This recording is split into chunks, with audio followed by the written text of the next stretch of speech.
Née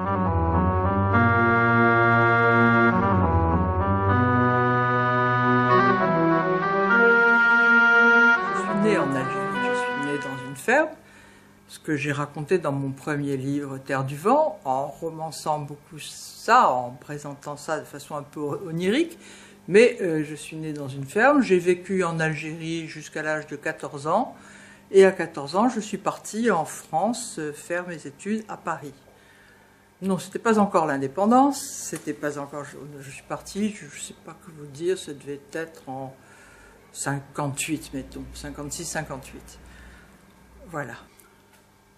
Mon premier livre, Terre du vent, raconte la vie d'une petite fille heureuse dans une ferme pendant la guerre de 39-45, donc avec les restrictions et les problèmes de cette guerre, qui s'est quand même terminée par une famine pour toute une société multiculturelle d'enfants qui jouent, qui font des blagues, qui racontent des histoires, et toute une société multiculturelle aussi, très hiérarchisée, avec les Français de France en haut, les Espagnols en dessous, et les Arabes tout à fait en bas.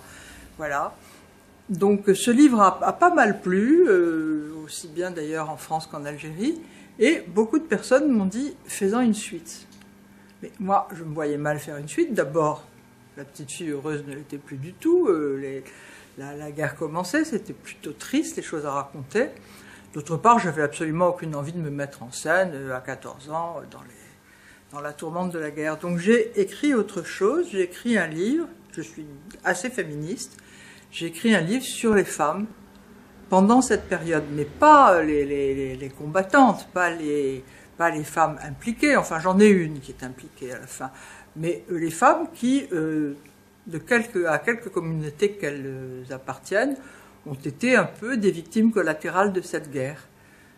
Soit parce qu'elles ont été tuées, soit parce qu'elles sont mortes, elles ont suffoqué et elles sont mortes, soit parce qu'elles sont parties en abandonnant le seul amour de leur vie. Enfin, chacune a souffert d'une façon ou d'une autre. Et seule ma dernière, qui est une militante de l'indépendance, dont le mari a été torturé, c'est la veuve d'un militant, reste en Algérie et ils ont toujours vécu exaltés par les poésies de la résistance. Elle reste en Algérie, bercée par ces termes d'Aragon, « Toi qui vas demeurer dans la beauté des choses », qui est un poème d'Aragon sur le réseau Manouchian, qui a été tué par les Allemands.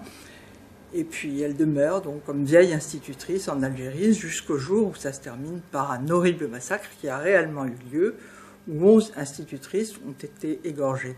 Donc c'est une espèce de...